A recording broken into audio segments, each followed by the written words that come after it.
सरीगला मे मास आरंभ होगा जाऊँ जून 1 तारिख आ जून 1 तारिख रु 10 गोटी नुआ नियम जहाँ आपण मैंने समस्ते जान रखा निहाती जरूरी। बहुत सारा आपण कम आसीज तेरे बैंक एलपीजी गैस आधार अपडेट एटीएम म्यूचुअल फंड एमती 10 गोटी नुआ नियम जून मास 1 तारिख रु आसतु संपूर्ण अपडेट जानिबा ता पूर्व वीडियो को लाइक करंतु सब्सक्राइब करनथिले एबे सब्सक्राइब करी पाखर थिबा घंटी चिन्ह को दबाई दियंतु। प्रथम तो देखंतु लॉन्च हेबो ईपीएफओ रो 3.0 तबे जून 1 रु ईपीएफओ रे नुआ वर्जन ईपीएफओ 3.0 लॉन्च हेबो। एहा द्वारा पूर्व अपेक्षा पीएफ उठाण केवाईसी अपडेट एवं क्लेम प्रोसेस शीघ्र हेबो। विशेष करी एटीएम भली ईपीएफ कार्ड व्यवहार करि हेबो। आ 2 रे एफडी सुधरे परिवर्तन हेबा संभावना। तबे जून रु बैंक एफडी डिपॉजिट एवं ऋण रे सुध दर रे परिवर्तन करि पारे।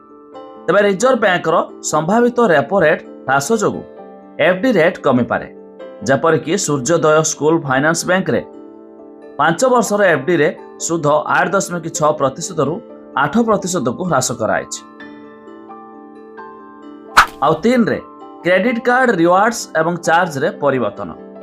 जून 1 रु कोटक महिंद्रा बैंक एवं अन्य बैंक रे क्रेडिट कार्ड नियम रे परिवर्तन हेबो। रिवार्ड पॉइंट रो लिमिट धार्य होई पारे।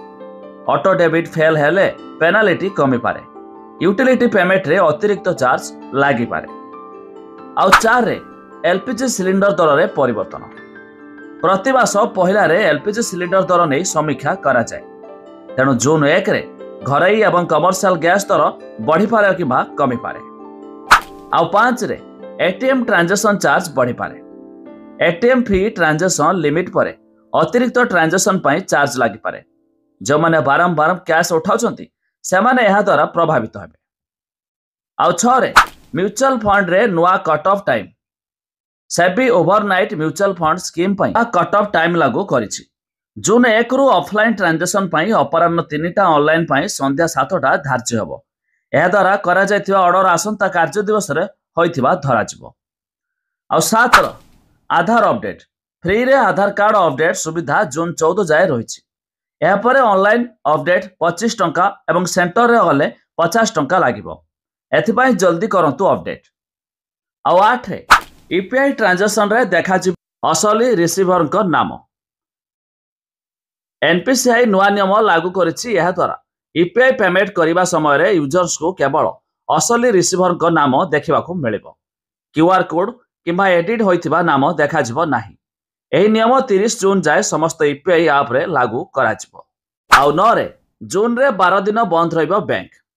आरबीआई अनुसार जून मास रे मोट 12 दिन बैंक छुट्टी रहिबो। एही छुट्टी रे रविवार द्वितीय एवं चतुर्थ शनिवार शामिल रहिछि। एतद व्यतीत बकरी ईद भली उत्सव रे मध्य बैंक बंद रहिबो। आउ 10 नंबर रे क्रेडिट कार्ड रो यूटिलिटी बिल पेमेंट केबो महंगा होइबो।